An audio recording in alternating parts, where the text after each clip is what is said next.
Hello from the Mojave Desert, better known as Las Vegas, the southern Paiutes, land of the Southern Paiutes.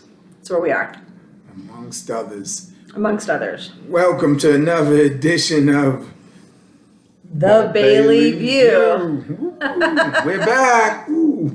It's been a couple of weeks. The last one we did, it's been a strange couple of weeks. We got our second vaccination, so that was rock on.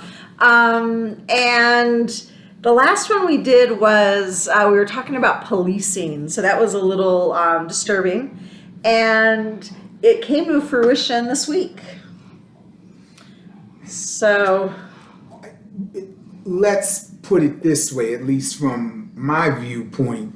We came to momentous court decision whether or not Right. policing as we know it in the United States or even globally or even locally anywhere is going to have some radical change and as unfortunate as it is for some of us, people dying at the hands of those charged with protecting and serving has continued even in the midst of us going through this horrific national encounter with the court case for George Floyd's humanity. I mean, that's taking someone's life with impunity, like you know, you that had to end, and we needed to be able to say unequivocally no, and the jury came back with 3 no's, and for that I'm grateful. But this is step one on a long journey. So what's up, people? Let's dive in. What you got, Lisa? So lots and lots and lots of thoughts, lots of tears this week. Tears of joy is not the word, right? It's not joy. It's tears of sorry, boy, that got it weird, huh? Sorry, guys. Why don't you leave me alone? I know I did something to the computer, got us all wet. So they were not tears of joy. They were tears of relief, right? I had been holding back. I was fully expecting either a hung jury, and then when it came back so quickly, I thought, okay, well, maybe they were all able to agree so quickly on the lesser of the charges, the manslaughter. And so that's kind of what I was holding back for, and I knew I was ready. I had my Black Lives Matter sign. We had George Floyd posters. I had a big poster from the congregation. We were ready to show up, show out, protest. And there actually were people down on the strip, but we didn't know that, that were in support of the verdict. And there's a young man who was killed here last year during the protests for George Floyd, actually, named Jorge Gomez. So that's still, nobody's been charged. They lied about how it happened. It's a whole thing. But backtrack. So yes, the verdict was guilty, guilty, guilty. And I burst into tears because it was the first time we'd seen that, right? Minnesota, the entire state, the first time a black man, a white police officer had ever been found guilty of a crime against a black citizen. So like Gordon aptly put it, it was really for the humanity of George Floyd, right? Were those 12 jurors going to see the humanity of this man? As we all did, right? Everybody, the 9-year-old that was witness, that testified, the 17-year-old that recorded it, Darnella Frazier, say her name. She was awesome for a different reason, right? Lift her up. And the Floyd family, but I also cried because it felt so bittersweet. It felt bittersweet because I had listened to so much of the testimony and the Spark of Life testimony and watched his family. The verdict didn't bring him back, right? It didn't stop the Dante Wright from getting killed in the middle of the trial. It didn't stop Ma'Khia Bryant for a 15-year-old young black woman from getting shot the second the police pulled up on her. And it didn't stop. There was one other person, Adam Brown, down in, I think Adam Brown, down in Elizabethtown, North Carolina. It's not going to stop. And Yeah. as I sit here imagining the full timeline of Black lives in America, the interaction with the indigenous peoples of America, the otherizing of everyone that's not a Anglo-Saxon white European. That's right. You know, it's instructive that Crispus Attucks is the first person that drops at the Boston massacre. You know, isn't that telling that for the next 300-400 years, and it's not quite 400 since the Boston massacre, that somebody black is going to bleed out and pay the ultimate penalty for living here in what we call the United States. And people can spin doctor that all you want, but the reality is that black people serve disproportionately to serve this nation in its military. We've been present every step of the way, and we die disproportionately at the hands of those charged with doing the right thing. Well, what is the right thing for America? Where do we go from here? The George Floyd case hopefully is done and there'll be no retrial of this. I hope that's done. I don't want to live that again. But Wow. Yeah. what comes next? Do we decide to forge a future where it doesn't matter what shade your skin color is, or the shape of your eyes, or the texture of your hair? And gray hair is so different, Lord, let me tell you. But those things should not matter, and yet every day in this country, and you can look at who's getting killed by those charged with protecting and serving, who's incarcerated, over what kind of bogus charges, because sometimes we have people who are locked up for no reason at all except the melanin content that they display. So we've got to come to grips with where do we go from here. And I know Lisa's like that's a hot button item. She's been thinking about how and who and when and why we get connected and build these alliances and be in relationship with one another, because we've got to form better relationships if there's any hope of black, brown, red, yellow, and you know, I'm using those terms, but the people of these United States, for us to get together and build a future together as one. Yeah, you know, I use the word collective liberation a lot. Because it speaks to the intersectionality, right, of oppressions. And as Audre Lorde wrote about, there is no hierarchy of oppressions. And because racism and the genocide of the indigenous people and the enslaved Americans that were brought over from far away shores to our shores, and our shores. I don't even want to say our shores, because they're not our shores. These shores, to these shores, to these shores. Right. It's been a long time. It's been a long time, and the original sin for that, needs to be addressed. And once you dismantle white supremacy, the other oppressions you can't dismantle white supremacy properly and have other things like transphobia, ableism, right? Sexism, all of that stuff starts to fall away as well. And yeah, we're going to address racism first, because that's just what's up, right? Because whether you are a transgender person, if you are a white transgender person, you have less trouble than if you are a transgender person of color, right? That's just the bottom line. So that's why we discuss the racism first, but just to get there. A couple things on top of mind. As I was watching the trial and reading things about everything I could find out about the trial, one of the things that really disturbed me was there was a poll that was done. It was random. It was on the internet, and it was flashed on PBS, on Newsweek. It was flashed everywhere on all the news stations. So it wasn't just like a random Fox News or something else, right? It was a cross section of people, and this was in the middle of the trial. I don't think that closing arguments had happened quite yet, and it didn't distinguish people who were watching the trial, right? It was literally just people talking about this. And 64% of Black Americans believed that the death of George Floyd was murder. 64%.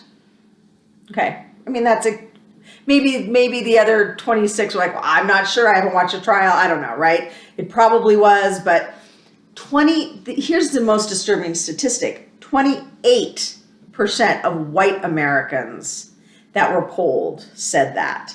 28%. 28% said what? That it was murder. Only 28%. That means 72% of people that look like me saw this white police officer callously staring down into a camera as he was taking the life of this man, of George Floyd.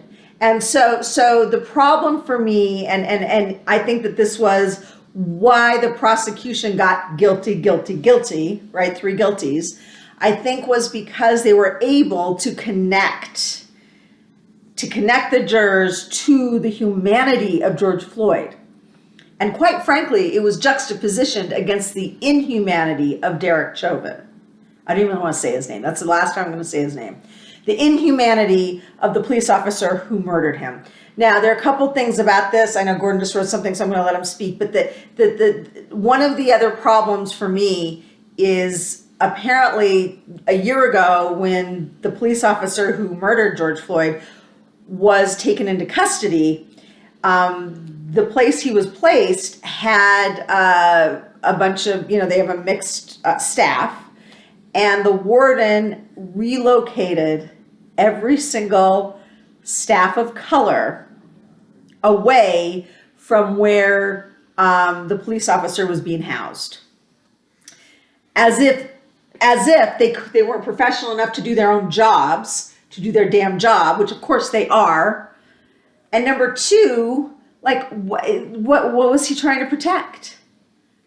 He was protecting the sacredness of white life over and above the humanity of non-white staffers, because ultimately they couldn't possibly not possibly do their job. Now, I've been to visit several penal institutions, and they sure don't have any problem sticking Black boys or Black women or Black men or Latinx people in white spaces with white staff, and oops, he fell down the stairs. So we can't even begin to get into that. But the thing is, whether it's from the beginning of the doctrine of discovery to the outright stealing of the continents and the islands around these continents, to the creation of whiteness, which is an artificial construction, creating a hierarchy of the human family and putting some at the top and a whole lot of others below,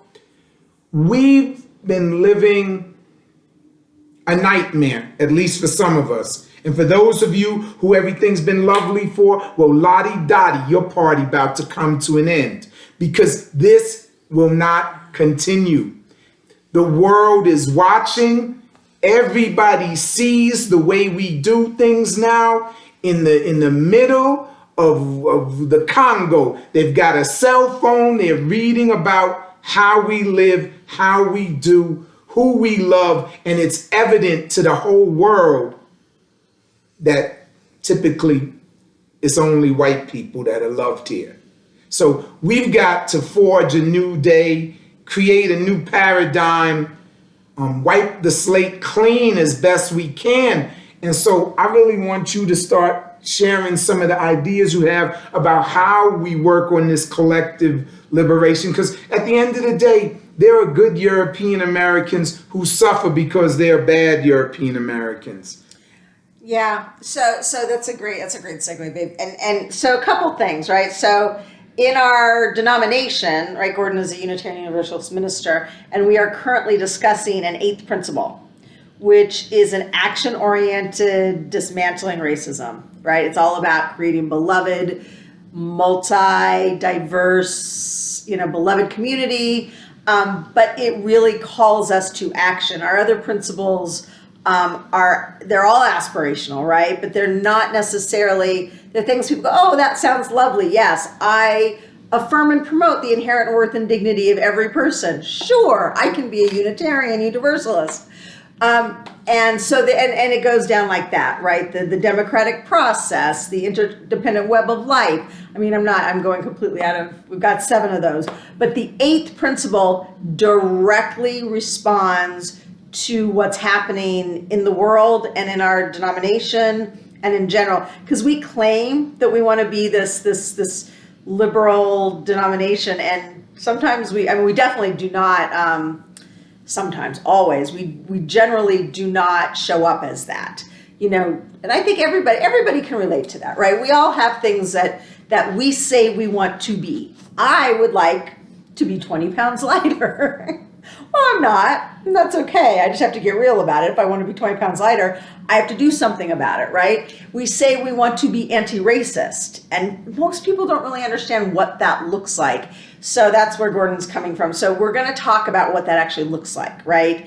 And that starts with just number 1, getting real about it, right? Just being honest about what the state of our nation and the state of the policing in our nation, and that it doesn't actually, they're not here to protect and serve BIPOC, right? Black, Indigenous, people of color. They are not here to protect BIPOC. They never have been. So there are 1 or 2 jurisdictions in the entire country that have done really great, beautiful restorative justice movements. They've really switched to a community policing model, right? Gotten to know people in the community, are working in the departments. So the first thing I would say is, number 1, if you are a person that looks like me with melanin deprived, then I know Gordon laughs every time I say it. Because some white skin looks good. There's nothing deprived about it in any way, shape, or form. The human family. GD, how boring it would be if we was all pasty white, or how horrific it might be if we was all ebony black. Like, come on, it's beautiful that we got shades of all the colors of the nations of the world. Thank you, baby. Let's keep it real. Hey. Okay, so if you're European American, if you identify as European American, as white in this country, you got to start looking at your own stuff, right? You got to start looking at, there's a lot of great books, a lot of great workshops. I highly recommend the People's Institute work. It's the Anti-Racist Alliance. I think I've talked about this a million times. There's an anti-racist organization for white people to sort of connect with their own implicit biases and things that you're doing, and it's called SURJ, Showing Up for Racial Justice, SURJ. There are chapters everywhere in the country. If there's not one in your jurisdiction and you want one, you can create one.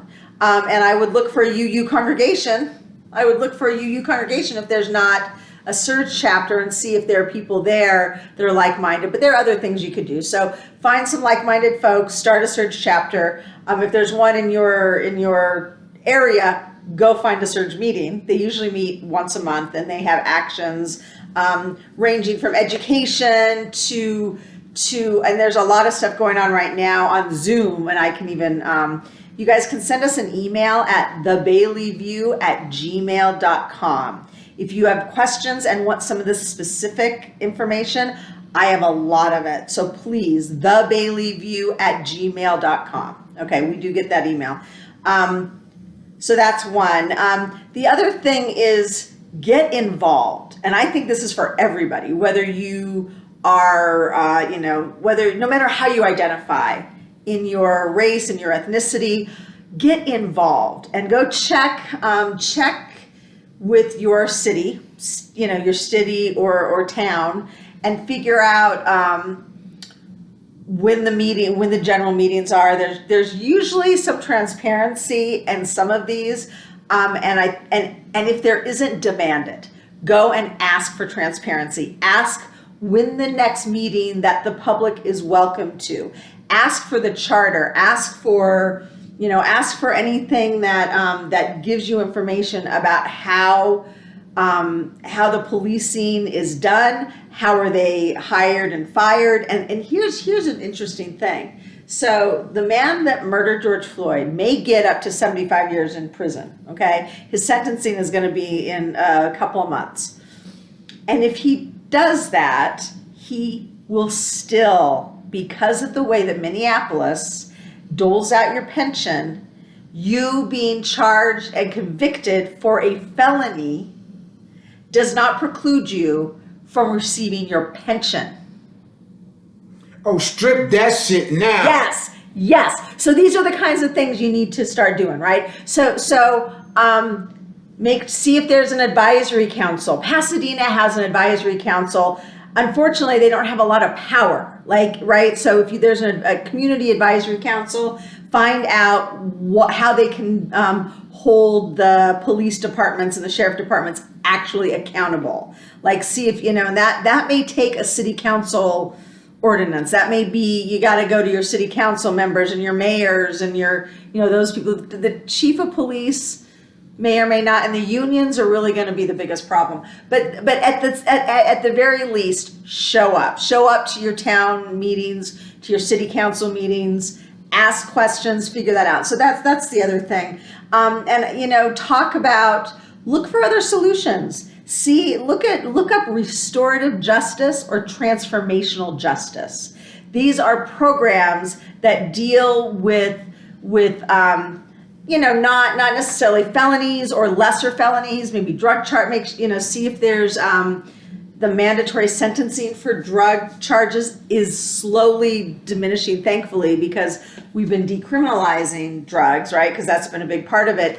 But for a lot of jurisdictions, there's still people in jail for these sentences that were mandatory because they got caught 3 times with a joint, and now they're in there for 25 years, look, right? They're locking people up for traffic violations. Yeah. I mean, look.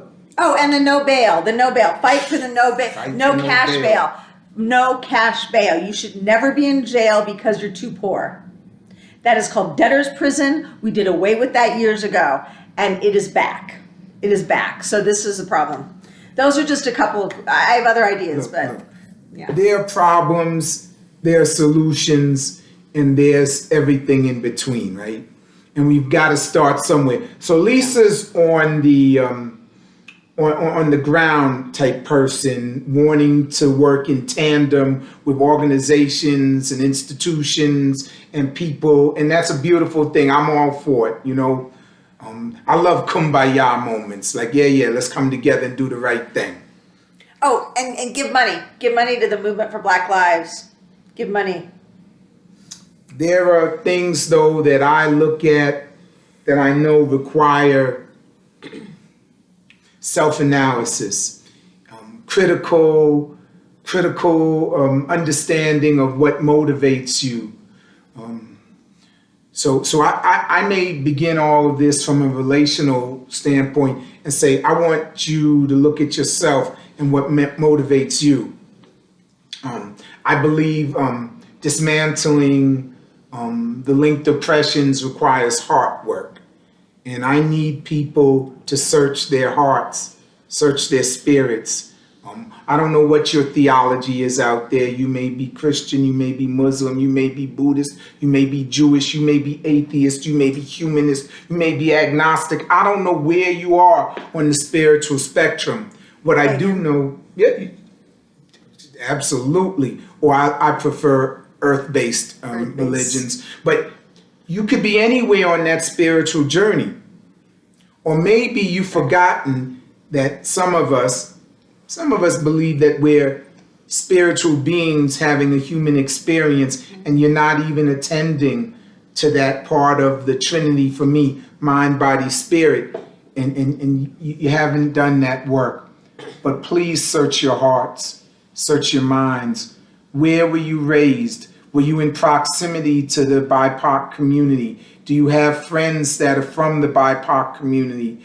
Are you in relationship with people who are radically different than you are? Look at the choices you've made. This is not about self-flagellation or a beat down on anybody that doesn't have people in their lives from across the human spectrum. But I'm asking you all, because some of us can't take this anymore. I need you to search your own hearts. And if you find that you're in need of support, Lisa gave you the Bailey View email. TheBaileyView@gmail.com. Email me and I'll be your chaplain if you're willing to be in dialogue with me about how to seek out a way to find your particular avenue to get your heart and your spirit aligned with dismantling the linked oppressions. I know we've got history and her story and all the nonsense that has been told to build up a nation. I'm not looking to completely tear down a nation. I'm looking for the nation that I was born into, that we love, to finally live into its potential, to make the dream a reality, that all of us are here under one nation.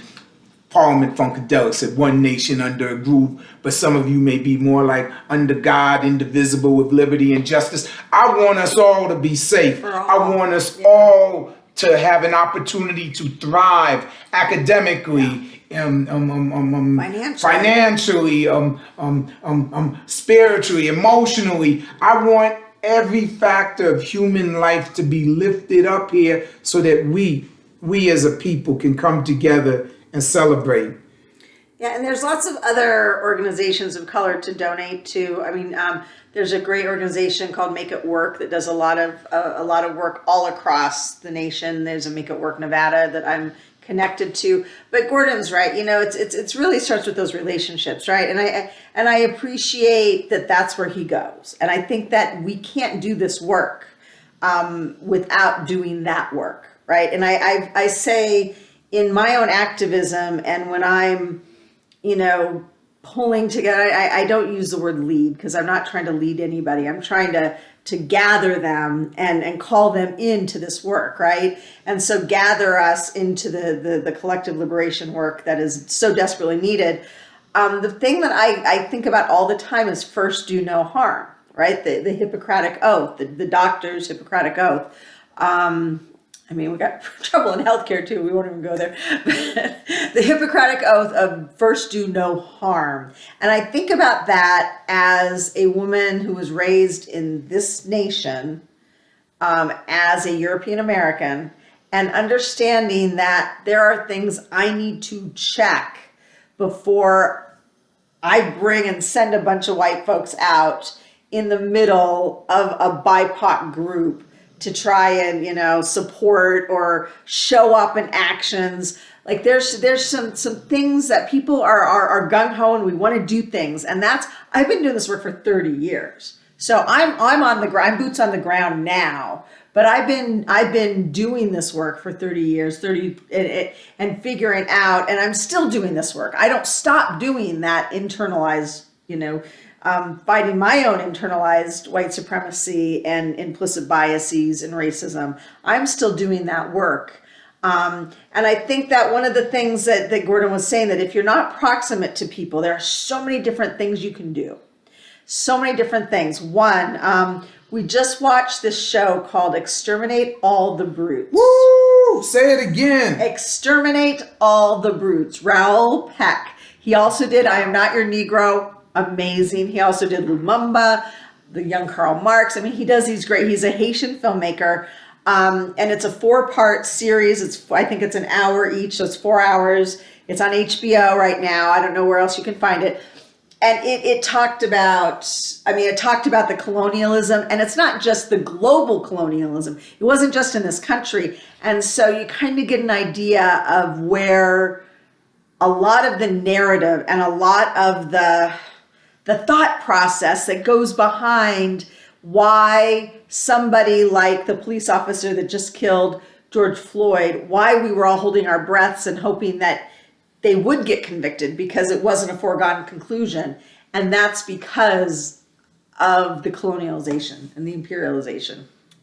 We've got the history. I said it before. It is what it is.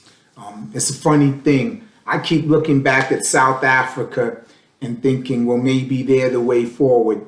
And they're continuing to struggle with economic realities that the leadership of a nation may have changed in terms of who the premier or the president is, but the wealth holders, the stakeholders are still European people in Africa, European Africans who control and dominate the nation. And so we've got to revision life for a planet of one human family, divided only by waters and mountains and deserts in reality, but sometimes light years away from one another because we don't know each other, because we've never taken the time to read each other's literature. Because imagine this, I took all kinds of European history classes. I took all kinds of Black studies classes. I took nothing on Asian or Latin American studies. And so my education, the miseducation of Gordon is real, and I'm going back to get myself caught up and up to speed. I want to encourage everybody, learn, listen, pay attention, engage, dare I say befriend, and ultimately find love, because love is out there for all of us, whether it's the kind that produces a marriage or it's the kind that creates great friendships. So thank you for joining the Bailey View. We've kept you a long time today. Yeah, I have more to say, but there's not more time. So we're gonna let you go now. We'll double up with some episodes. Yeah, we hope we you will. all will catch up. Send us an email. If you liked it, great. If you didn't like it, you can say that too. You don't have to be nasty. You can say what you need to say without cutting us down. But let's be in dialogue, because that's the very best way for us as a people to come together. And remember, if you're having a hard time discerning somebody else's humanity, look inside yourself, take a second look, and just breathe. And remember that we are all from the same space dust. Every single one of us. Bye, everybody. See ya.